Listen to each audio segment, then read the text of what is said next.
Hello and welcome to the Game Theory Podcast. I'm your host, Sam Vecenie. We're powered by CLNS Media. Today on the show, we've got a good friend of the program, Chris Stone, joining us to kind of reset the NBA draft season now that the NBA finals are over and we are officially in that 2-week span where the NBA draft kind of lives by itself in the NBA ecosystem. So how's it going, Chris? How has life been? I feel like it's been a month since I've talked to you. It's going really well. We're getting to the terrible time of DC weather where it's like 95 degrees and humid every day. So that's a really exciting life development for me. Yeah, I feel like the best part about Los Angeles is besides like all of them, because Los Angeles is great. Right. But yeah. It gets to like 95 here, but it's not like a humid 95. It's just like a pure heat. And I really like hot weather, so I just love it. Yeah, that's way better. DC is basically built on a swamp, so it's miserable. Oh, yeah. No, I can totally imagine that. I used to live in Pittsburgh when I was younger, and Pittsburgh is just genuinely like the worst in the summer in terms of like humidity. Like you just sit there and you sweat and you just want to cry. Like it's not like Florida in terms of like being in a swamp, but it's just terrible. Is Pittsburgh north enough that they don't have air conditioning? Define don't have air conditioning. So I did like 3 weeks one summer in East Lansing in Michigan, and the dorms that I stayed in there did not have air conditioning.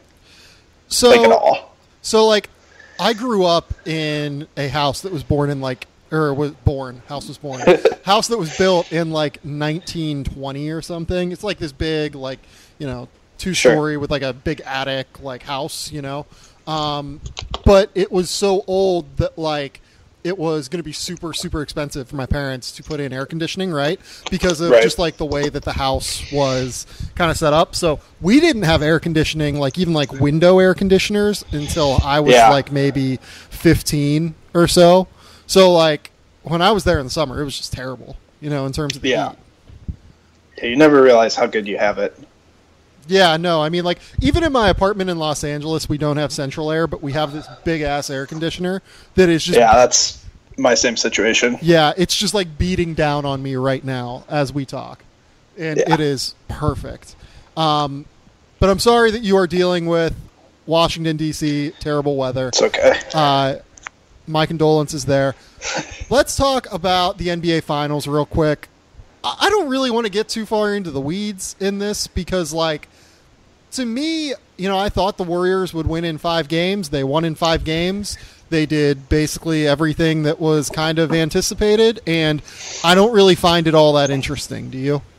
You're not ready to make grandiose proclamations about best team of all time and best player of all time?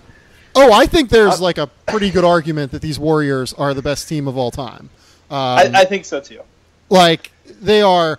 Well, I think that the better way to put it is like maybe those Celtics teams in the 60s were slightly better.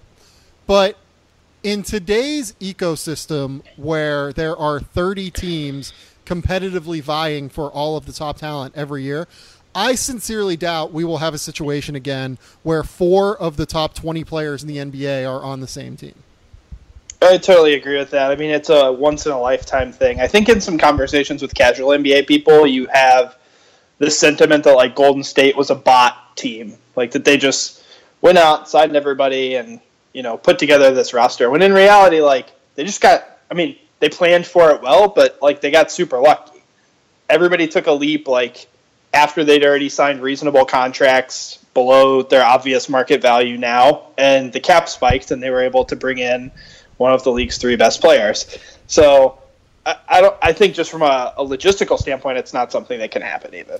Yeah, like just from the laws of like large numbers and, like the law of just incredible luck, really, it is unlikely that one of the 15 best players or 20 best players of all time will struggle through ankle injuries throughout his early part of his career.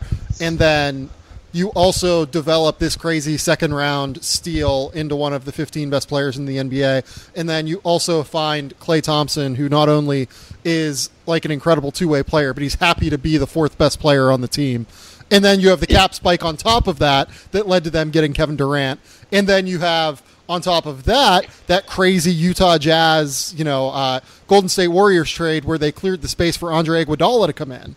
Like, all of this is just so unbelievably, out there in terms of luck. And you could say that about most champions, but this is a different situation where we're talking about what is likely one of the, 2 or 3 best teams ever at the very least. For my money, it's probably the most impressive team build. The best way to put it is this. It is the most impressive team building accomplishment in NBA history to have gotten this much talent in a league that is so incredibly, deep in terms of teams with 30. Yeah, I think that's totally fair. Plus, they have future Finals MVP Patrick McCaw. So, everything that's is good. Just a good eval, though, right? Like, they knew that he was going to fit their system perfectly. I had McCaw last year out. I didn't have a first-round grade on him last year. I think that, a lot of people did generally. I was not one of those people. But if you would have told me he was going to Golden State and for a Golden State-specific NBA draft board, I'd have had him at 20 on my board. That's just a perfect fit. And that's kind of why, you hear niche NBA draft Twitter talk about, NBA draft big boards are useless now. I don't know that they're useless, but at the same level, every team should have a different one, and it's always interesting to think of things both in the macro and the micro, in my opinion. And with these, NBA team-specific podcasts that I do, I try and hit both of those things. Yeah, I think that's totally true. The point about having team-specific big boards is, really important.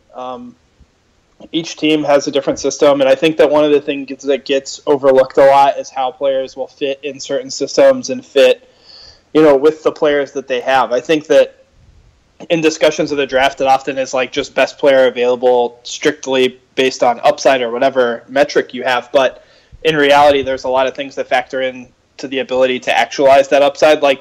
Do we have really any doubt that Jahlil Okafor probably could have been a better player in a place that didn't have Joel Embiid and Nerlens Noel? And no floor spacing.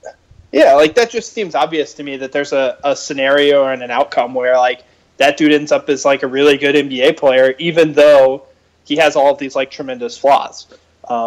And so I think it's important, and I think that's a good point about looking at big boards through kind of team specific lenses. Right. Here's the thing: best player available. The best player available for the Lakers is not necessarily the best player available for the Sixers, right? Yes. It's just not the way that it works. So that's why it's always a little bit maddening to hear everyone go, oh yeah, we want best player available. We need best player available. Well, the way that these players are all so close, especially once you get beyond the elite of the elite in the top 5 or so. Yeah. All of these players are so close in terms of overall skill sets and talents that you really just need to pick and choose the guys that fit you best. And you find a way to try and develop them and find a way to try and accentuate their talents while also developing them to the best of your abilities. It's really, it's kind of difficult to just kind of pigeonhole everything into that one single aspect, right? Yeah, I think that there's super fine margins that you're dealing with. A lot of these players have similar upsides, right? There's a chance that a bunch of the players who go in the second round will have the potential to be top 50 NBA players in some outlier outcome. But it just depends on the situations that they get put into and how that, maximizes their effectiveness, just like it did with Draymond. Right. I don't think Draymond Green is Draymond Green if he doesn't go to Golden State. I think he's a really good basketball player, don't get me wrong. But, I don't think he is a top 15 player in the NBA if he doesn't go to Golden State. And, Kawhi Leonard, if he doesn't get with Chip Engelland early in his career to help fix his jump shot, I don't really know what happens. I think that he has such a great work ethic and had such an incredible basketball IQ that obviously he was going to figure things out. But the fact that he was able so quickly into his career to develop that jump shot just was so incredibly important to the rest of his game developing, because it opened up the rest of the floor for him in terms of attacking off the dribble, in terms of being able to work on some small post moves, just little stuff like that. Yeah, absolutely. It makes a huge difference, and it's something I think that we probably ought to consider a little bit more when talking about how teams can find the best players for them in the draft. Yeah. So let's kind of talk about the NBA Finals through the prism of the NBA draft here, right? So even though the finals and the result of the finals weren't all that interesting to me, what was interesting to me is the way that we saw a quote-unquote glimpse of the future, according to some people, right? Where, like, sure, Kevin Durant and LeBron James spent extensive minutes at center in this series. And, there were points where, Kyle Korver at 6'7" was the tallest player on the floor for the Cleveland Cavaliers, I think in Game 4 and Game 5. Like, it's interesting to me that we are starting to see, highly skilled players just being thrown out on the floor and seeing what happens. I am not yet convinced that this is the end game for every NBA team. Kind of, where are you at with, looking at the NBA draft through the prism of the way that the NBA Finals went in terms of the modern NBA? So I think it matters because you want to figure out with these players who can fit on championship teams. And I think last night there was a period where Andre Iguodala and Iman Shumpert were playing center. It was just like, what is happening right now? They're basically just throwing dudes who are 6'6", 6'7", 6'8" out there and just saying go do whatever you can do. It matters to me, I think, because there's a surplus of bigs in the NBA, and the value of those players, I think, in general, should probably be lower than a lot of the wings, just given the number of wings that are almost always going to have to be on the floor. So I think that that's one important takeaway. The other important takeaway is that I think that you're right that maybe it's not the best strategy for everybody because, I think history would tell us that, when everybody is doing one thing, you should do the opposite, which is sort of how, the Sam Hinkie process started, right? Right. Everybody was doing one thing, so he just did the opposite of that thing and used it to try to build a team. So at some point, there has to be a counter to playing small. And I think, unfortunately, since Kawhi got hurt, we maybe could have seen what that would look like in a full series between the Spurs and the Warriors. Yep. And there's a chance that exists. The other thing that's eventually going to happen, and, I think is slowly working its way, is some of these dudes who are 7 feet tall and 7'1" and 7'2" who are centers and big are going to be able to do all of the stuff that guys who are 6'8" can do. Yep. And that's going to just up the game in a whole different way that doesn't really exist yet. Yeah, so I totally agree with that. I think that we're going to continue to see skill development from big men in the NBA, but I also don't think that the big man is totally going away either in the NBA. Basically, your goal as a team should be to be as big and as athletic and as skilled as possible, right? That is the ultimate goal. If you could have, 9 guys that were between 6'9" and 7'2" on the floor together and still maintain the requisite athleticism possible to play. If you could play, Kawhi Leonard, LeBron James, Giannis, Kevin Durant, and I don't know, fucking Miles Turner together, sure, you would do that, right? And you would have everything that you need.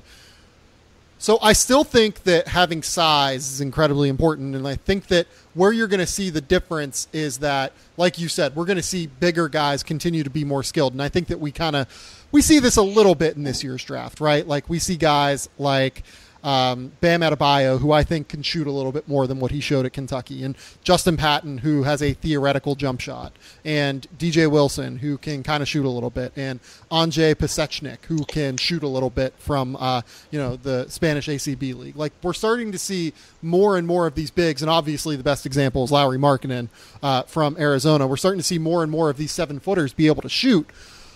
I also am not at the point where I think that they're going away totally, because the reason I will say that is this, Kevin Durant and LeBron James, and Giannis Antetokounmpo, those are the true unicorns in today's NBA, right? The guys who can play literally every single position on the basketball floor and have this ridiculous, outrageous skill set that genuinely allows you to play small ball while still playing big. being able to play quote unquote small while playing big is the market efficiency, not just playing small and out athleting teams, in my opinion. And there's only a certain number of those players out there, right? Like there are only like 5 or 6 guys that really kind of qualify within this discussion of being able to genuinely play like 1 through 5 on a basketball floor. Yeah, I think that's definitely true. And I guess to kind of tie it back to the 2017 draft and how the finals made me think about it a little bit, as kind of we're preparing our final big board, like one of the questions that I started to think more about is like, should Jonathan Isaac and OG Anunoby, are those guys that should be higher because of the potential that they would have to play in similar systems, even though I don't view either of them as, you know, those type of unicorn players, but they can give you some of the similar traits and potentially allow your system down the line to match the systems that we've seen be so effective. So, like, neither of those guys can handle, though. That's the biggest, like, skill set, right? Like, ball handling is one of the most difficult things to improve once you get to the NBA. If you ask, like, any shooting coach, if you ask any development coach, if you ask any real, like, any player, really, they'll tell you that ball handling is incredibly difficult to develop, and neither of those guys are, you know, great ball handlers, right? Like, you know, I'm trying to think of someone who I think of as a possibility to do that, like, you know, Josh Jackson, 6'8". I would almost bet on Josh Jackson growing and becoming like 6'10", as much as I would bet on like OG Anunoby becoming this freak ball handler. You know? Yeah, no, I think that that's certainly true. Like, I don't think that OG is going to develop into this, like, you know, people have compared him to Kawhi, and it's just like, that's just not even close. I mean, he just doesn't have that offensive game at all. But they're still the type of players, I guess, that are worth kind of those second looks because, I mean, there's a real possibility, I think, that OG can, like, if the league keeps trending smaller and smaller, defend all 5 positions. And, I think he can. And while he may not be able to give you, you know, what some of those guys get, like, he's never going to give you what LeBron gives you offensively. He's probably never even going to give you what Draymond gives you offensively. But, like, if he can give you that defensively, is there a way to make him valuable in that role that justifies him being higher than, say, like a late lottery selection? Well, so here's where I'm a little bit concerned with Anunoby, and I think I have him a little bit lower than what most people do. Like, I have him at like 15 on my board. This NBA Finals, like, one of the main lessons that kind of came out of it for me is the incredible importance and value of two-way players, right? Yep. Like, we saw how basically ineffectual players like Kyle Korver and Darren Williams and Channing Frye for small stretches, and, you know, like, even, you know, I'm trying to think of guys like off the Warriors bench, like Zaza Pachulia even, were in this series. JaVale, for sure. JaVale's a great example of it. We saw how ineffectual those guys are whenever they are asked to do, you know, more than one thing, and how they can become liabilities so quickly in a game where the coaching of the NBA has become so advanced that you can basically get mismatches and get guys onto islands and switches whenever you want, right? So having two-way players is kind of the market inefficiency, you know, du jour in the NBA, I guess. It's really hard to find them. Like, it's really hard to find good two-way players, you know, that can not only sit down and defend, but also knock down shots. It's why Richard Jefferson, for instance, was more valuable than any other Cleveland Cavalier off the bench in this series, which is hilarious to think about in a lot of ways, right? Like, he's 37, 38 years old, and he's still able to do this despite, like, the diminished athleticism that he used to have. So what I'm saying in comparing this to Anunoby is this. Like, I think he's probably the least developed offensive prospect in this first round, right? I agree. Like, he doesn't have much in the way of game beyond athleticism, and that makes me concerned that he is going to be something of a liability where teams can kind of just, like, sag off of him and not really have to worry about him and almost play like 4.5 on 5 on offense or 5 on 4.5 defensively. We kind of saw this in last year's NBA Finals where the Cavs were able to put LeBron James on Draymond Green for stretches and kind of let him play free safety and just kind of help everywhere defensively. I worry that could happen with Anunoby. But again, like we're talking about like at the highest levels here. I think that Anunoby is just such a good athlete and is so defensively capable that he is a really valuable prospect. I have him in the top 15 of this draft. But there are concerns that hold me back from going like to top 10 or top 8 or whatever.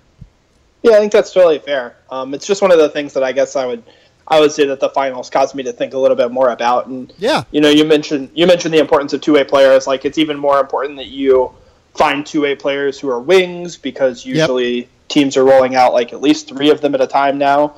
For the most part, I guess, some traditional power forwards. But like when the conversation the day after the finals ends is like, should the Cavs trade Kevin Love to try to get another wing? Like they're not going to get equal value for Kevin Love most likely. And especially if they're trading him for a wing.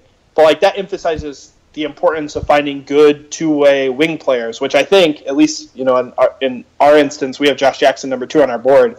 I think that's a big part of why. And I know you, at least in your last board, had Jason Tatum at number 2, and I have a feeling that that's like part of the same reason why, is that finding wing players who could potentially be two-way guys is just like really, really hard. And so taking some risks on those guys is really important. And I think there's a massive collection of bigs, so I think how most big boards rank somewhere between 25 and 40, and it would not surprise me if some of the wings who are ranked lower than that pop up into that range on draft night.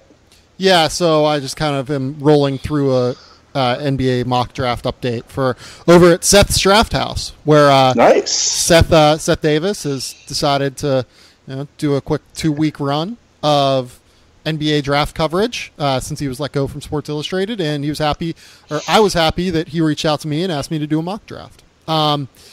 So like I look at guys like Dwayne Bacon, I look at guys like Edmund Sumner, even Devin Robinson, who I'm not super high on, but like whatever, like I can see it. Like LJ Peak, PJ Dozier, Tyler Dorsey is one. Like he's not a two-way player, but like you look around for guards, I'm just like, okay, like I can see how this guy would move up draft boards a little bit just because all of these guys are so big and not every team is going to want a big.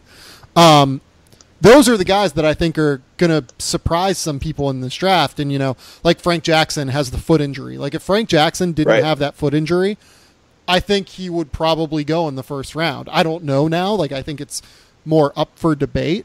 And I would certainly not take Frank Jackson that high for some of the reasons that I think you and I have talked about on the podcast before. Yep. But I think that he would probably go that high is kind of my point. Yeah. How do you feel about Sindarius Thornwell? I was much higher on him in like March than I am now. Okay. The reason that I say that is he took advantage of a lot of mismatches where he was playing like the 4 for South Carolina, and the jump shot is still very much like a slow set shot. And I wonder how it's going to translate. Like the name that I keep hearing talking to people around the NBA is like, is he kind of like a less athletic KJ McDaniels? Okay. Who like got to take advantage of a lot of mismatches in the ACC at the 4 and ended up being kind of a fake shooter, right? Yeah, I think that's fair. The thing that I guess I'm a little attracted to about him is I don't think he'll be forced to take on that offensive load in the NBA. Like, he had a 29.5 usage rate this year. He's not going to have that in the NBA.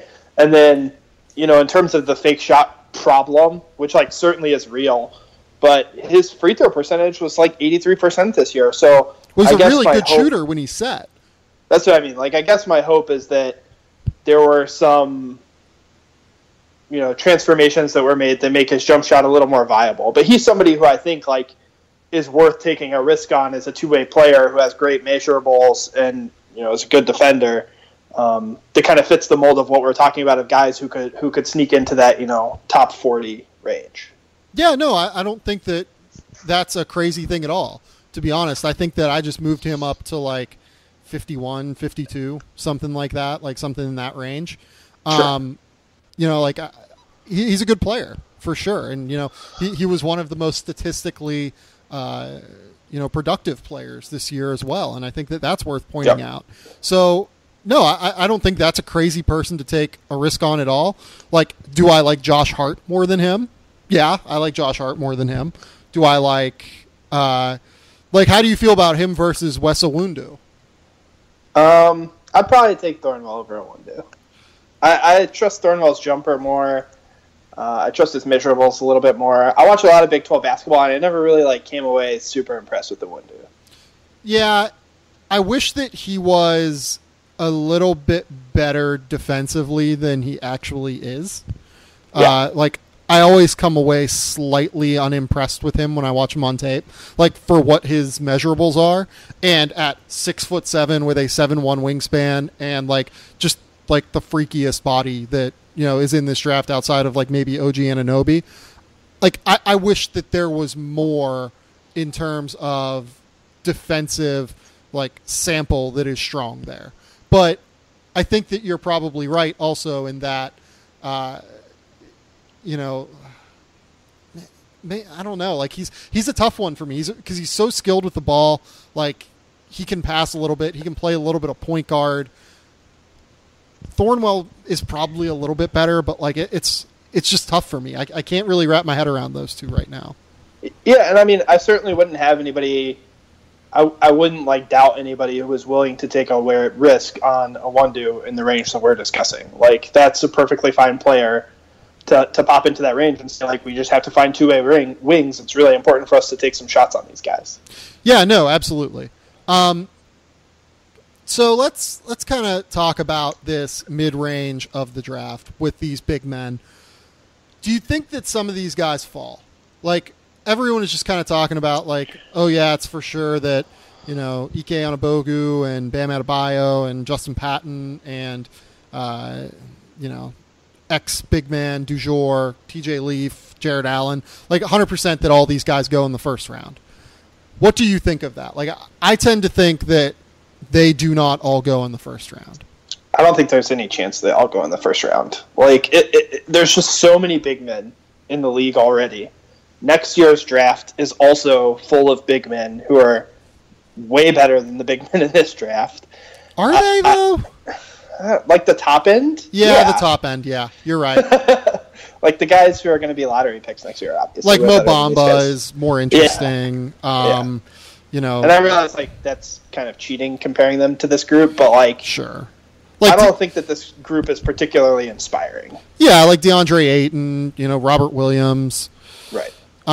Wendell Carter. I'm not super in on Jaren Jackson yet, but I see why people are. I see the interest in someone like a Mitchell Robinson. Right. The bigs are definitely stronger in next year's draft. Yeah, you're right. 100%. I don't know what I was thinking. Yeah. I mean, I just don't think that there's any chance that all of these guys go in the first round this year. It just doesn't make sense to have 15 to 20. Probably not 20, but 15 first-round picks be big men. And I think that, or even 15 of the first 35 picks be big men or whatever. There's just not enough space on the floor for all of those bigs. So if you're building a team, I understand that in terms of absolute talent, some of those big men might be more valuable or better prospects than some of the wings are. But, you have to have wings and you have to have guards. So you should take those players probably before you take shots on some of these big men. And, I'm not super in love with any of those big guys. Yeah, I have 13 right now in my first round. What do you think the over-under is? 11.5 is the number that I would set. That sounds about right, I would say. Something like 11.5, maybe 12.5, something like that. Yeah. And that counts Lauri Markkanen. How would you consider? Yeah. Would you count Jonathan Isaac in that group? He's pretty borderline. Probably because I think his best NBA position is going to end up being the 4. So yeah, and I guess that opens up the question of would you include Anunoby there too? Because I think his best position is probably going to be the 4. Yeah. And if those guys are included, I would probably take an over on 11.5. But if they're not included, the only guys who I think are absolute guaranteed locks to go in the top 20 are probably Zach Collins, Lauri Markkanen, Jared Allen. Yeah. Because anybody else a lock to go in the top 20? Maybe Patton. Oh, maybe Giles at this point. I don't think either Patton or Giles are locks. Like, I have Patton at, like, 25 right now in my we have mock a draft. borderline top 20. So, like, and Giles we have lower than 20. So, like, I don't think that either of them are locks probably. But like, I don't even know if Jared Allen's a lock. There. Yeah, that's fair. That's a fair concern. But there's just so many of them basically, right? And there's so few roster spots that are needed for them, and even less spots on the floor that are needed for those big men. So I think that it's a guarantee that a bunch of them are going to fall, and we're probably going to get like an awkward Deonta Davis situation again. Oh yeah, that like there's no doubt about that. To me at all. The only thing that's saving them is the fact that like basically every single like international player pulled out. Yeah. And a bunch of the wings that I think were making some noise to potentially be late first-round guys stayed in school. So, like Bruce Brown, Justin Jackson from Maryland. I mean, Miles Bridges was going to be a top 10 pick. Yeah, Miles Bridges. Like, all of those guys I think would have pushed big guys out of the first round, but all of them chose to go back to school. So they exist, and they could still be first-round picks, but I'm not super excited about any of them. Do you have a favorite of guys in that range? I mean, John Collins. I mean, are we counting Zach Collins in that range? No, Zach Collins is better than all of those guys. Yeah, I think he is too. I would probably say John Collins. I just kind of trust production. Like, I feel confident that he is an NBA player. Yeah. You know what I mean? Like, I would probably say Jarrett Allen has the best ceiling out of this group, other than Giles, like, who is his own beast, right? Like, Harry Giles has the best ceiling out of any of these guys, but we just don't know anything about him right now because we don't really have the injury stuff yet. Right. Jared Allen, beyond him, though, probably is the best ceiling. I'm a bit lower on EK than what most people are. Maybe a little bit higher on Bam than what some people are. A little bit lower on Patton than what some people are. Like, I don't know. Like I said, like, I trust that John Collins is an NBA player, so I would say him. But, like, again, that's what we're talking about here with these guys, right? Like, are they NBA players or are they not NBA players? We think that a lot of them are, but we're not sure of it either. Yeah, I totally agree with you. I don't feel comfortable with any of those guys. I know you're lower on Patton than most people I think are, probably, by a little bit. Which is funny because I wrote like the first big thing on Patton with the NBA draft this year. Dude, he was really, really good. So I guess the question, I've had trouble with this thinking about it leading up to the draft is how do you evaluate him when he basically had 2 seasons, right? Like, he was really, really good when he had a point guard and then not so good when he didn't. Does that factor into your thoughts at all? Because I think it kind of does with mine. It does. It definitely factors in a little bit. So how I will explain that is this. I was disappointed with his ability to create offense efficiently without Mo Watson on the floor. I am a lot more concerned about his athleticism and his body than I am about his like split season production. Right. Okay. If you look at his athletic testing, and if you kind of look back and look at like the way he actually plays on the floor, he's not quite as athletic as like what you think he is, given his skills and given like the fact that he dunks everything. Like, he uses his length to dunk more than like his explosiveness to dunk. Yeah, and one of the concerns I've always had with him, throughout the year is just like he's not super long. He has like a 7'2" wingspan. I certainly have concerns, but like I feel like a lot of people jumped off the Patton train because he was bad without a point guard. When it's like, well, in the NBA, he's probably going to have a point guard who can help create him some looks, and he'll probably look closer to like first half of the season Justin Patton than he did last half. So, do we think he's good defensively? I think he's like okay defensively.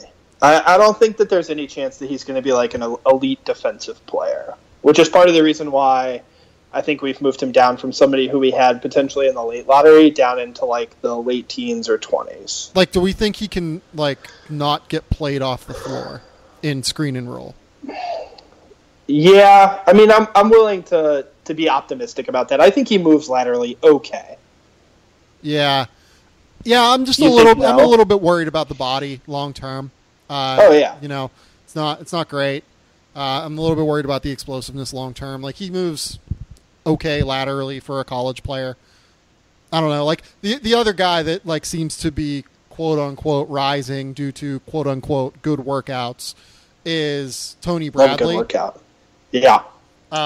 I don't understand why. I'm not in. Yeah. Like, what does he do in an NBA game right now?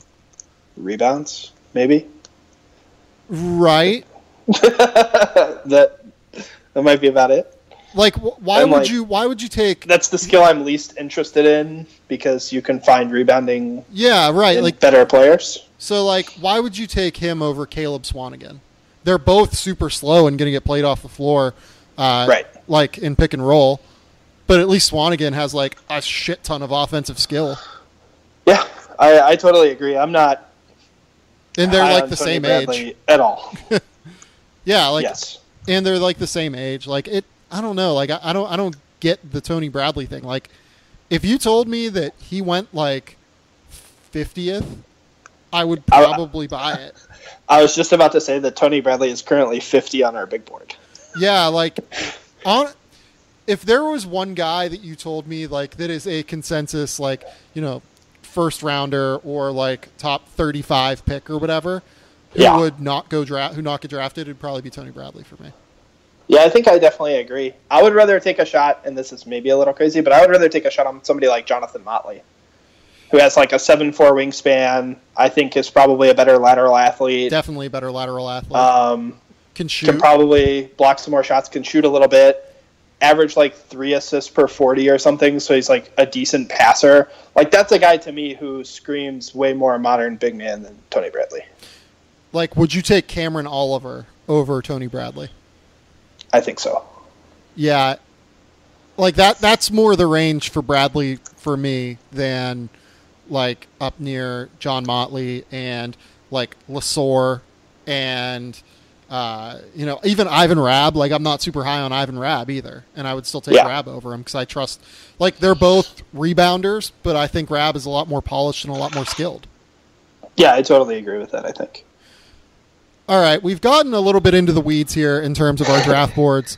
The last guy I want to ask you about within, like, that weedsy portion of it, right? Okay. Terrence Ferguson. Where are you at on Terrence Ferguson? I'm flipping coins about Terrence Ferguson. He's 22 on our current board. I think that's probably slightly high. I want to believe in the potential, I think, more than a lot of people do, and I think that if you are interested in finding good wings, that you kind of have to take that risk, because he was not super productive in Australia, obviously. He did a couple of okay things well, but like not really much of anything well, especially in terms of kind of the floor game, getting assists, playing defense, rebounding, etc.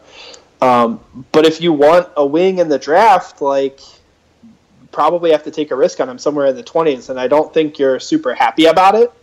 But, like, he fits the potential play type that you want. There are also a lot of teams with multiple picks that might be willing to take a shot on high upside, Yeah. And like, honestly, like, Orlando and Portland both have multiples in there. Brooklyn, yeah. Like, I don't know for sure that he's an NBA player. I think he probably is. But I'm not, like, convinced. He is a really, like, skinny frame. He has good feet defensively, but not, like, elite level quickness either. He's 6'7", but doesn't have great length. He is a shooter, kind of, I guess, right? Like, yeah, maybe. Like, hopefully, yes. I think he's probably going to be a good shooter at some point, but, like, all of our evidence to this point is that he is a streaky shooter. Yeah, I mean, if I were betting, I think I would be willing to place a wager that he will shoot at or slightly above the league average for his career. Yeah. Yeah, I think I agree with you there. But if you're only getting league average shooting, do you think the defense is going to be enough to make him worthwhile? In the 20s, it's probably worth the shot, just given the archetype that you need at that point. Like I said. But, like, how much positional versatility does he have? Like, he's like... Yeah. like his best case scenario is probably Danny Green, right? Like he can't attack off the dribble needs to at add all. Way more strength than that. Yeah. And I don't know, like I was going to say, like, at best, you're probably going to get, like, 3 positions of defense out of him. Like, I don't even think that there's a chance he could guard, like, small ball 4s. Neither do I. So, like, your best case hope is that he can guard 1s, 2s, and 3s. And, you know, that's okay, but it's not super great. Yeah, he's like Alonzo G defensively almost, more than, like, a super switchable player. Yeah, I mean, it's the same concerns that somebody has about, like, Justin Jackson. Yeah. It's not being super big. Well, like, Justin Jackson, though, has, like, the standing reach of a small ball 4. Right, yeah. He's much longer. Yeah. I was, like, oddly disappointed when Ferguson measured, like, a 6'9" wingspan instead of a 6'10", and for some reason that had, like, some major effect in my eyes, even though 6'10's not super long. But, like, I think that measurement just kind of emphasized, like, well, the tools aren't quite as good as we hoped they were. Yeah, like, I'm more worried about the frame than I am the length. Like, he's just really skinny. And, like, the frame does not look like it's going to handle, like, a crazy amount of weight. Like, he looks like J.R. Smith in a lot of ways. Except J.R. was, like, 15 pounds heavier when he got to the NBA, I believe. Yeah, Terrence Ferguson is going to be little and definitely need plenty of time to transform his body. Yeah, and, like, it's another thing that is kind of holding me back a little bit about Derrick White. Like, part of me wants to have Derrick White at, like, 16 on my board. Like, I am so in on Derrick White's skill set. I worry about him being more of a guard than, like, a switchable player. But, again, like, he can kind of play point guard, though. So, like, does he need to be that? Yeah, I think I agree with you. Like, if I were to do a big board update, I think I would push Derrick White well into the 20s. Like, again, just another player who fits the mold of something that is needed in the NBA now. And like, I think I agree with you that I don't think he's like a super switchable defensive guy, but I think he can guard both guard spots and probably handle some threes if he has to for short stretches. Like, that's pretty good. Who do you think goes higher, him or TJ Leaf? Oh, man. I hope Derrick White, because I don't really like TJ Leaf very much. But who would you bet on, though? Like, who would you bet on going higher? I would bet that TJ Leaf goes higher. I don't agree with that decision, but I think that NBA teams probably like TJ Leaf more than I do. Yeah, and, you know, I really like TJ, but there's no circumstance where I'm taking Derrick White, or I'm taking TJ over Derrick White. I agree. Like, I totally agree. Like, I mean, to draw it back to the finals discussion, like, TJ Leaf can't stay on the floor in the finals. There's just zero chance. Yeah, like, he can't switch defensively. Like, he's not strong like Kevin Love is. You know, like, Kevin Love can at least, like, hold his own on the block. Like, I don't think TJ can do that. Like, TJ's a 5 defensively in that NBA Finals, and even, like, Zaza couldn't stay on the floor. Yes. I totally agree. TJ Leaf is, like, 36 on our big board. Yeah. I'll have him largely these reasons. I'll have him, like, in the 20s, like, late 20s in my final update, but I agree with you for the most part. Let's talk about some of the better prospects in this draft. Because I feel like we just went down, like, a rabbit hole of awful.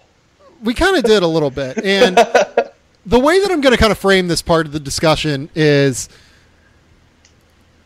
how much do you get into the weeds on this, like, NBA draft, like, workout? Like, who's working out there? Jonathan Isaac has worked out twice in Phoenix, and Lonzo Ball is going back for a workout after being out of condition in the first workout with the Lakers. Like, how much do you buy into this stuff? Drastically changed his condition in the last week or so.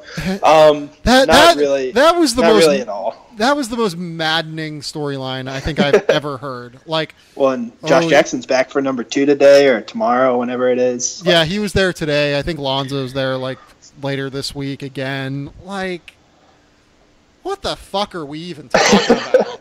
Like, I don't buy into it at all, and I'm ready for the draft to get here so that we can quit worrying about it. Because I just want. Lonzo looked a little bit winded at the end of his, like, agility workouts. Pretty tired. Like, not any good at basketball anymore. I'm sorry. I mean, I'm ready to get to the point of the draft where like teams have made selections and we can start thinking about how those players fit in with those teams, because the like silly season of tracking workouts and all of this stuff, like teams should be doing due diligence at this point to look at players and interview them and, you know, develop their scouting database on those players for like potential things in the future or potential trades on draft day. But like almost none of that has any effect on where I think players will go necessarily, or how good I think certain players are. The closest maybe it's come this year is like the Lakers stuff with Jackson and Lonzo. But I don't care. Still think they'll probably take Lonzo. Yeah, so. No, like I cannot. You cannot get me to care about that, like at all. Like, here's the thing about the Lakers situation here, right? Like, so Magic Johnson was not exactly out like scouting for a majority of this year, right? Like, he was doing other things. He was, you know, like not working in player like acquisition capacities early in the season. I would imagine that part of why he's having guys in for like multiple workouts and trying to get to know them better and trying to, you know, kind of gauge their skill set is to make up for lost time, right? Just because, you know, like he needs to find out a little bit more about these players than what he currently knows. You know, I think that there is something very real to that, and I think that, you know, maybe they really are doing their due diligence on Josh Jackson and De'Aaron Fox because, again, they weren't out like scouting like crazy early in the season. And I also think that it behooves them to make this thing more of a crapshoot at number 2 so that they continue to get some crazy trade offers and so that they can continue to, you know, position themselves in the way that they want to position themselves. There's not really a benefit to them coming out and saying they're going to take Lonzo Ball. But, like, at the same time, I just like don't care about this. Like why would they take Josh Jackson when they have no shooting on that team? I don't know, because you want somebody who's kind of good defensively, and you need a wing. Like if you wanted to make an argument for Jackson to the Lakers, the argument would be wings are super important. Jackson is arguably the best wing in the class, and therefore you should take a shot on him because you have no real superstar hope on your team. But like Lonzo is like an inch shorter than Josh Jackson. I agree, but do you think Lonzo can defend as many positions as Josh? I mean, I think Josh is just generally a far superior defender just because of his tenacity and everything. But like in terms of body and tools, I don't know if they're like crazy different. Like Josh is also a relatively slight athlete, you know? I think Josh is probably stronger. But I take your point. I think that's fair. So like I'm just like I don't know. Like I mean, I am someone who I have Josh Jackson higher than Lonzo Ball on my big board. Yeah. But if I was the Lakers, I'm taking Lonzo because I think the fit is much better and they have the right situation to maximize Lonzo. And I think that the maximum version of Lonzo is higher than the maximum version of Josh Jackson. I think that is fair. And I don't necessarily disagree with it. If you think that's what they should do, can we wade briefly into what you think Philly should do? Like, I don't even know. I'm coming around to Philly should take Josh Jackson. Yeah. Or Dennis Smith, if you think Dennis Smith is like the higher upside prospect. But like, I think people are getting too far ahead on Philadelphia in thinking that they're in a position where they should start maximizing their draft for fit rather than for talent. So I am going to have them taking Josh Jackson in my mock draft update. I do not love the fit. No. What I will say about Philly is something I've kind of been saying throughout the process. So if you look at the 2018 draft, you know, there's Trayvon Duval, there's Colin Sexton. I would have neither of those guys in my top 4 point guards in this class. Sure. The 2019 draft, the best point guard in high school is Trey Jones right now. Tyus Jones, his brother. You know, there are a couple other guys like Javonte Smart and Emmanuel Quickley and, you know, maybe some guys who could become first-round picks, but that is even weaker than the 2018 class, in my opinion, in terms of point guards. Like I would right now probably currently have both Trayvon Duval and Colin Sexton ahead of anyone in the 2019 draft. So Sure. when is Philly going to get their elite level point guard? Like when are they going to be able to select this guy that is theoretically going to like lead their offense for the future? Because I do not buy into the Ben Simmons point guard experiment. I am just going to say that now. I think that he can do it some in transition. I think that he's going to be good at leading the break and getting easy points. But at the same time, I do not buy into it. Like in the half court, I think it's going to be a problem. That's why you take Josh Jackson, and then you have two of them. Yeah, but Josh. Yeah, I was going to say like Josh can't play point. That is a tough situation where I don't know that they have the point guard, the full-time point guard of the future, but I also think that that's important in this discussion of why they should take the best player to maximize their talent. Because, like, while that franchise seems to believe in testing or trying Ben Simmons out as their point guard, like, we don't know if that's going to work at this point, and there are some real reasons to think that it probably won't or may not. So if you're going to try Ben Simmons at point guard, you're basically going to have Ben Simmons as defender sagging off and, kind of allowing him to try and drive into the 18-foot range. And then you're also going to have Josh Jackson's defender sagging off a little bit and help and playing that, like, quote-unquote free safety position, right? There will be no spacing. Yeah, and that's terrifying whenever your franchise center is Joel Embiid, who is awesome in the post. Like, I really just don't like that offensive fit at all. Now, defensively, they would be I'm ready really for that goddamn defense, good. Though. Yeah. Like Jackson, Covington, Simmons, Embiid, and, like, whoever. Oh, yeah. I'm here for that defense. You know what? You throw him with TJ McConnell. TJ's really pesky at the point of attack, and you have all of the length on the floor. That's going to be a really, really good defense. Just a really, really high-level defense. But they're going to score like 90 points per 100 possessions. It's going to be great. They are going to become, while everyone else is zigging, they're going to zag and become the Detroit Pistons of the mid-2000s. Yeah, the end point of the process was actually just this team that didn't play offense. This is such a bad idea. Fans. This is such a bad idea. I agree with you, though, that I think they should probably look into Josh Jackson at number 3 if they're going to stay at number 3. I think there is kind of like realistic-ish smoke on Sacramento wanting to move up. Yeah.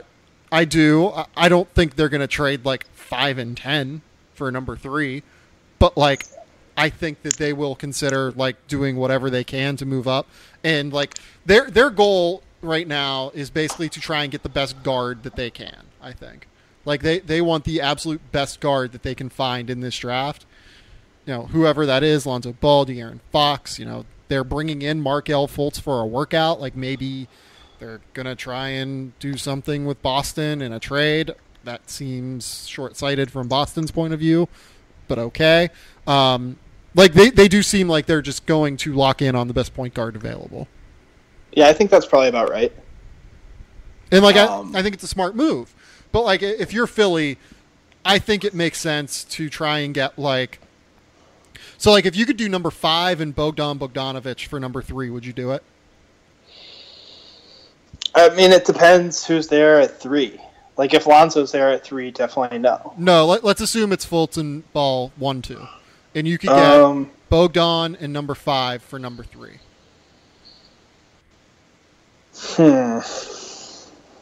Yeah, I think that's probably okay. I'd do it, and I'd probably take Malik Monk at 5. And just like I mean, I think that you can make a perfectly fine argument for like Philly trades down and takes Malik Monk because he's an easy fit. He will do all of the things that offense really needs. But like, I'm probably lower on Malik Monk than most people are, and so sure. I think that there's a real question that if Philadelphia should be focused on building out their talent base instead of their fit, that they should take a risk on, say, Dennis Smith or Josh Jackson at 3 rather than kind of push all of their chips in on, like, Joel Embiid will definitely stay healthy and Ben Simmons will be a star. Yeah, that seems kind of terrifying, I guess. Yeah, like, that's a really, like, that's part of the thing that makes Philly so interesting at 3 for me is just, like, I feel like a lot of people have assumed that Philadelphia's future is set. Like, they've drafted their guys that they were looking for. But, like, those guys have injury histories now at this point, and one of them we know, if he can stay on an NBA floor, is really, really good. But the question of if he can stay on the floor is a huge question. And then the other guy we think will be really, really good, but we don't really know yet. And yeah, like there were a lot of questions about Ben Simmons last year going into the draft that people seem to have just kind of forgotten. Yeah, like, can he shoot? Yeah. Yeah, like, can he shoot? Like, yeah, like, you know, is he going to play winning basketball? Like, there are very real concerns, and, like, you know, the winning basketball thing, quote unquote, is something that Markelle Fultz is, you know, kind of evaded this year by being very clearly the best prospect in the draft. But, like, I think that that's not an unfair criticism for his game either.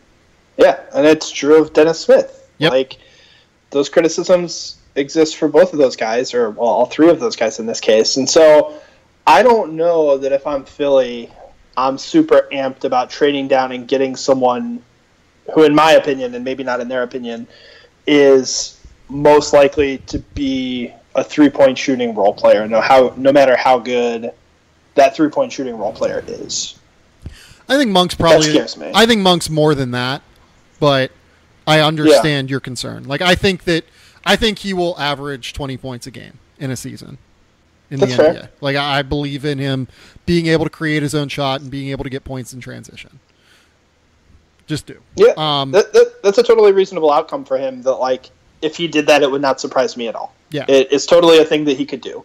But I don't know if his, like, median outcome is worth, you know, trading down for when you could have a shot on a guy. Yep. Either in Dennis Smith or Josh Jackson, who I think are far better prospects. Well, I mean, honestly, if you really wanted Dennis Smith, you can probably get him at 5. That's probably true. Yeah, that's fair. So, like, if this deal is like if that's your guy, if it's like Dennis Smith and Bogdan Bogdanovic for Josh Jackson, like, what do you think of that? Yeah, I'd probably do that. Yeah, like, if I was Philly, I probably do that too, because I think Bogdan's going to come in and be like, you know, a top 6, top 7 rotation player immediately. Yeah, I think that's fair. Like, if he was in this draft, I would have him very clearly, like, number 11. Maybe, like, number 10. You could even make an argument, like, you know, depending on what your thoughts are in Frank Ntilikina and Lauri Markkanen, like, you know, between 8 and 10. Yeah, I think that's totally fair. I mean, that's basically like trading 5 and 10, right, for 3. Well, it is, but you don't get the rookie contract, right? Yeah, that's true. That's true. So, like, Bogdan very clearly has slightly lesser value than what the number 10 pick would. Sure. Just because... But he's also, like, probably... I mean, he is a better player and a more guaranteed product than whoever you would get at 10. Yeah, like, he's, like, actually one of, like, the 5 best players in Europe versus Frank Ntilikina, who is, like, a starting role player in France. Right? Like, that's what you're comparing, right? Yep. So, no, yeah, the median value for Bogdan's considerably higher. Is there anything, like, interesting in terms of the top that we haven't talked about? Like, I guess if this is, like, truly an NBA draft reset for people just kind of jumping in right now, I should probably talk about Markelle Fultz. Like, he's really goddamn good. Yeah, like, FYI, that has not changed. Markelle Fultz still really good at basketball. Still really underrated as a passer. Didn't really need, like, the workouts to change that. Yeah. Like, there was a report out there that, like, oh yeah, he didn't really shoot all that well in his workout with Boston. Boston doesn't really care. Yeah, like, they're still probably going to take him because he's really, really good. It's fascinating to me, like, how many people still, how much playing on the West Coast affected the national knowledge of Markelle Fultz versus, say, like, the national knowledge of Ben Simmons. Totally fascinating to me. Yeah, I agree with that. Because, like, if you threw Markelle Fultz in some, like, you know, big Monday games on ESPN or, like, some Tuesday SEC games on ESPN, like, everybody would be like, oh my God, that kid's so good. Well, like, ESPN jumped way in on the Ben Simmons bandwagon. Like, yeah. You know, and I don't think it was the wrong decision on their part. It's just kind of a factual thing, right? And they basically played all of his games on either ESPN, ESPN2, or SEC Network. You know, Markelle Fultz probably played on ESPN, 5 times this year? something like that. Yeah, and a bunch of his games were on the Pac-12 network that like doesn't exist on the East Coast. It doesn't even exist on the West Coast. Like, I couldn't watch most of Markelle Fultz's games that were on Pac-12 network. Like, if it's like a regional thing where like you can only watch like if USC and UCLA are playing at the same time as Washington and Utah, then I get the USC UCLA game. Like, I can't just choose to watch Markelle Fultz. Like, no, that the Pac-12 network has some shit to sort out. We'll just say that. Jonathan Isaac, I think, is interesting. I'm starting to wonder if he goes like number 4 or like number 5 or something like weird. Yeah. I mean, he's somebody that he's 5 on our big board right now, and I think he's somebody who's super, super good. I really hope, I mean, I say this, I do not hope that he falls because I hope he makes as much money playing basketball as possible. But for like basketball entertainment purposes, I really hope he makes it to the Timberwolves at 7. Because there is not a more fun fit in my mind than Isaac being the power forward of the future for Minnesota. Yeah, like just throwing him right in between Andrew Wiggins and Karl Towns is the perfect fit for his skill set. Like, if he is there at number 7 and Minnesota passes on him, I will not even know what to do. Like, I will be apoplectically angry. I think I've said this elsewhere, but I wrote in a mock draft that Tom Thibodeau should run to the podium and announce the pick himself. Like, it would just be the most fun thing that I think is now come. But I think you're totally right that he could go earlier just because, like, he is, in this draft, the person who is the most close to being somebody who could play the center in the finals. Yep. And that matters, as we saw. Yeah, it really does. In terms of the point guards, or should we talk about Dennis Smith versus like De'Aaron Fox? I guess like I'm starting to come around on Dennis Smith being better than De'Aaron Fox. I think he just kind of is, to be honest. Yeah, we've had Smith higher than Fox. I think most of that is just based on like I think the top end outcome for Smith is higher than the top end outcome for Fox. Yep, and it's really hard to see Dennis Smith like totally failing. Yeah, I think that's true. There's some situations, I guess, where, like, if you super buy into the attitude stuff being a problem, he just ends up in the wrong spot, like, gets into, like, a fight with the coaches. Like, there's a scenario where Dennis Smith goes to Dallas and, like, has a Rondo redux with Rick Carlisle, I think. But that being said, I think that there's less of a chance that gets in the way than, like, Fox doesn't develop a jumper, for example. Yeah. And I think Smith's upside or ceiling is higher than Fox's, and the probability that he hits that ceiling is probably higher than Fox's, even if, like, you fully buy into what Fox is. Yep.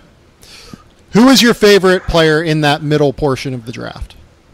In the middle portion? Like in, like, the... We'll say number 11 to number 25 or something like that. I think it's probably either... On our board, it's Luke Kennard, Donovan Mitchell, or Jawun Evans. I think if I were to pick one of them... I'm talking to a Jawun Evans friend, too, aren't I? Yeah? I have Jawun Evans at, like, 14. I love him. He was 18 on our big board. I'm a huge fan. If I were...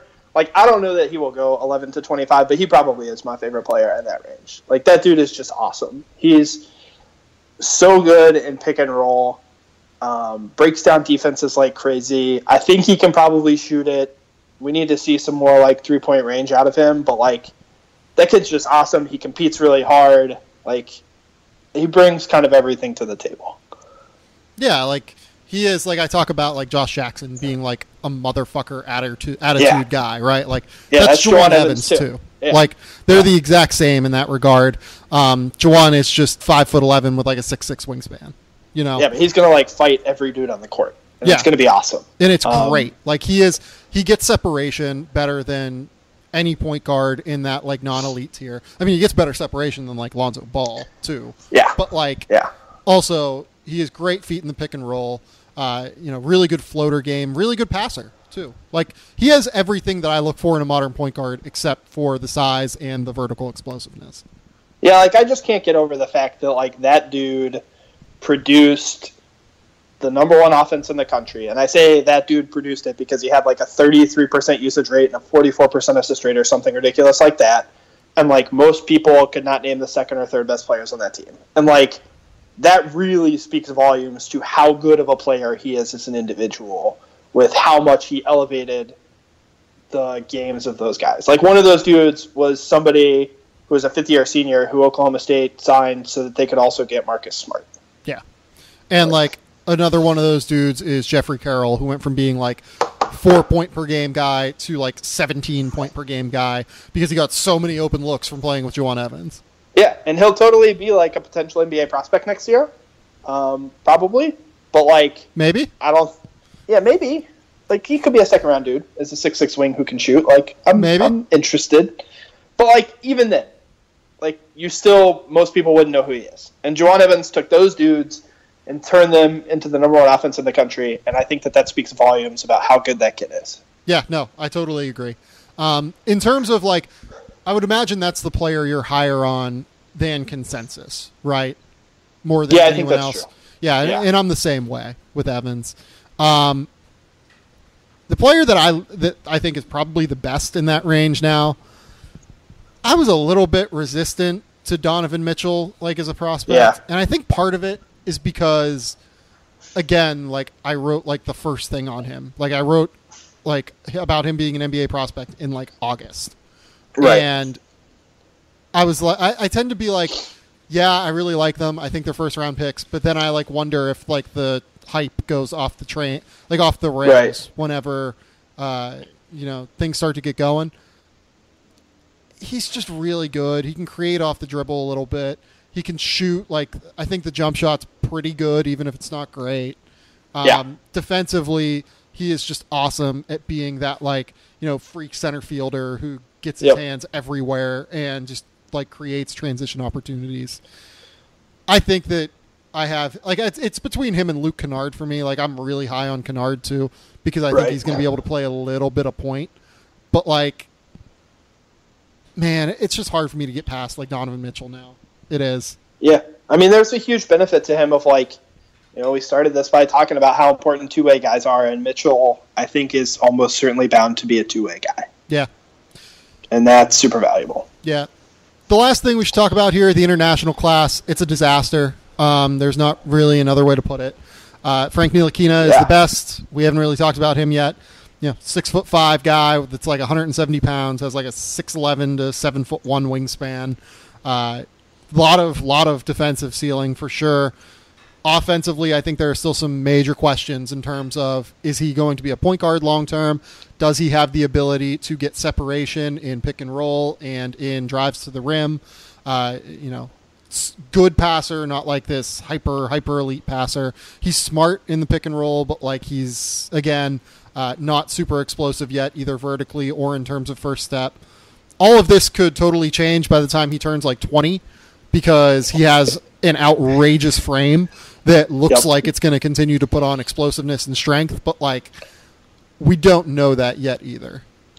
Yeah, I mean, the exciting thing about him, and I think the tough thing about him, is that he doesn't necessarily have an exact position. And I think we really want to be wedded to, like, this guy's a point guard or this guy's an off guard. Yeah. But I think that there should be something there that says, like, if Ntilikina works out well and develops his frame and explosiveness and feel for the game, he can be a point guard. Yep. But even if he doesn't, and he develops his frame just a little bit, and he still has his length to fall back on, and the shooting that he showed this year is real.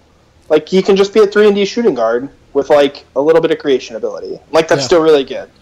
And I think it's easy to get caught up in trying to pigeonhole him into a position, when in reality, like, he has a bunch of different outcomes, and all of them could be pretty good. And that seems okay. And he's, easily the best international player in the draft. Yeah. The next guy on my list is Isaiah Hartenstein. A lot of defensive questions. Reasonable athlete, not anything like crazy in terms of athleticism, in my opinion. Good athlete, though. Crazy feel for the game in terms of those like outlet passes, and he can shoot a little bit, and good rebounder. But again, like, it's going to come down to, is he a good enough athlete, and is he going to be good enough defensively to play center in the NBA? Yeah, like, can he stay on the floor in the playoffs is the big question with him. And I think, we can talk as much as we want about how great some guys are offensively. And in some instances, I think that the greatness of their offense will outweigh their defense, which is why I'm pretty okay with Markkanen, for example. Mm-hmm. But like with Hartenstein, I'm pretty unsure that that's going to be the case. And I don't know that he can stay on the floor defensively, and I don't think you're probably going to get enough value out of him offensively because the shot is mostly volume right now and not accuracy. That makes me question, where he should go in the draft. Yeah, and I mean, we lost Jonathan John due to Marfan syndrome, which is terrible. Yes. So, like, those are the only two, like, even potential first-round picks that are early entrants in this draft. The rest of, like, the interesting players in this draft are, like, 22 years old from the international class. Like, Andrzej Pasechnik is interesting to me. He is 7'1". People talk about the fact that he can shoot. He took like 18 threes in 50 games this year. Like, I'm not necessarily sure that, like, I'm willing to say that this guy's going to be a shooter in the NBA yet. He's mobile for being 7'1". Is he actually mobile? I'm not entirely sure yet. Like, there's a difference between being like Europe mobile and being in the NBA Finals mobile. And yes. I don't know that he's that. Yeah, I think that that's probably about right. I think he probably fits in that group of bigs in like the 25 to 40 range where he could fall. He could, if some team really likes him and his potential, in that 25 to 30 range, but he's up there with all of those college guys. Yeah, and then like, Matthias Lesort, big bruising French kid that can probably play in the NBA right now, I would say, just physically and developmentally ready at this stage at 6'9" with relative length and, just a frame that is just jacked, Yeah, I think that that's probably fair, but like, again, a bunch of other big dudes from the college ranks that you'd probably rather have ahead of him. Yeah, like, again, why would you take Caleb Swanigan, or why would you take him over Caleb Swanigan? I don't really know. Yeah, I totally agree. Alberto Balde, 6'7", relative shooter out of Spain, average double figures in the ACB this year, probably gets drafted. Sure. Yeah, I mean, like, I think that at this point it's just like dipping down into guys who maybe are draft and stash candidates, but like they're probably not going to be particularly good. The one guy, what do you think of Jonah Bolden? I am not super interested in Jonah Bolden like some people are. Okay. That's fair. I mean, just being out here at UCLA. Yeah. Yep. Yeah, we'll say that. Like, in terms of skill set, like, he was a guy that played, like 17 minutes a game at UCLA last year. And, that sounds right. Like, was fine. I find it hard to believe that, like, he has made this massive leap. I think that he looked really athletic in the ABA. The Adriatic League. I mean, it's like the ABA. It's like Serbia and stuff like that. I'm just like not. I don't know. Like, I mean, it's hard for me to buy that he has made this like massive leap. He might have gotten like slightly more athletic, and he's a somewhat skilled player, but I find it hard to believe that he is like significantly matured and significantly like changed his game. Like, I've watched the tape. And he looks better, but this is a kid in college last year that was not a difference maker. That's totally fair. Totally fair.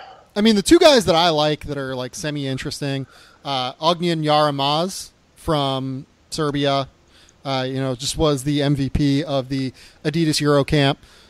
I've been talking about this kid for like 2 years now.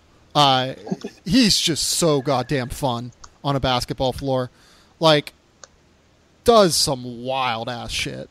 Like he is a crazy like point guard in terms of his decision making, but then he'll also like just decide, okay, I'm gonna dunk on this person, and he's like this 6'4" white kid without like a ton of length, and he just explodes up and throws down on them. Like, if he can shoot, I think he's probably an NBA player, but I don't think he can shoot. Yeah, I mean, and again, obviously a problem for anybody who's going to try to play point guard in the NBA. Yeah. And then like, Sasha Vezenkov, he's been very good in the past. He was like the MVP of Greece when he was like 19 years old. Like, he went to Barcelona after that, and, you know, he's been more of a role player at Barcelona, hasn't gotten, like, crazy minutes or anything. It's hard to get crazy minutes at Barcelona, obviously. One of the best teams in the world. You know, 6'9", can shoot it, has some creation ability, not an athlete. Like, it's hard for me to see how he stays on the floor in a considerably more athletic NBA right now.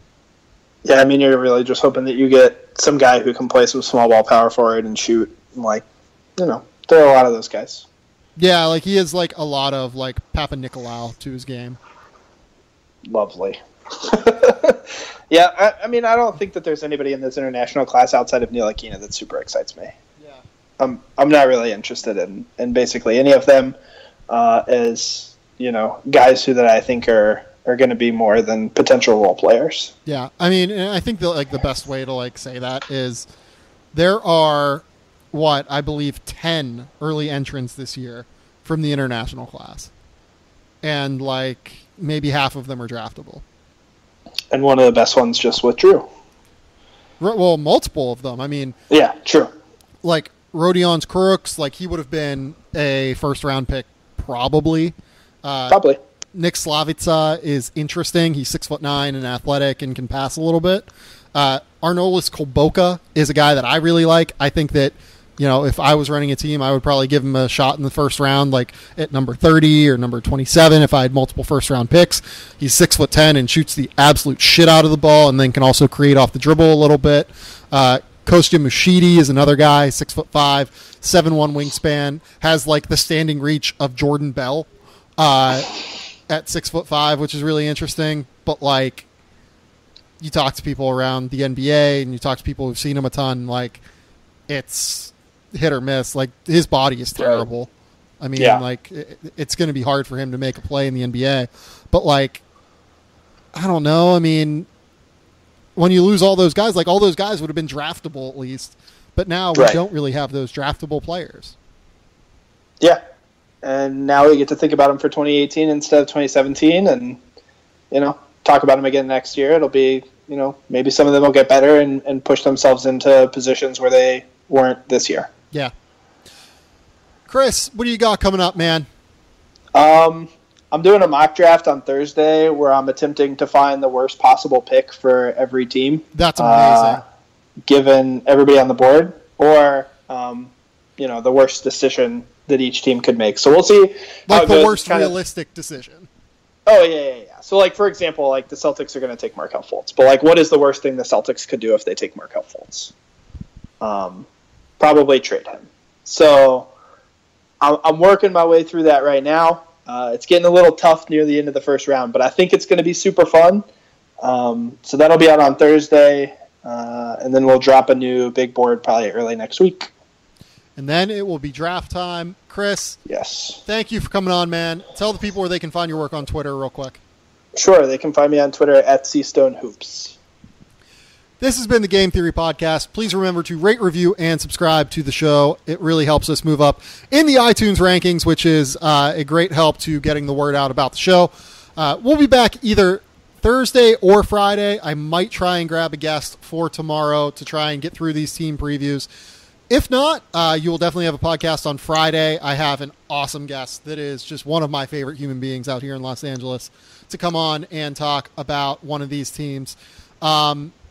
Again, just keep it locked here. We're going to have some great content over the course of the next 8 days before the NBA draft. So until next time, we're powered by CLNS Media. We will talk soon. Bye.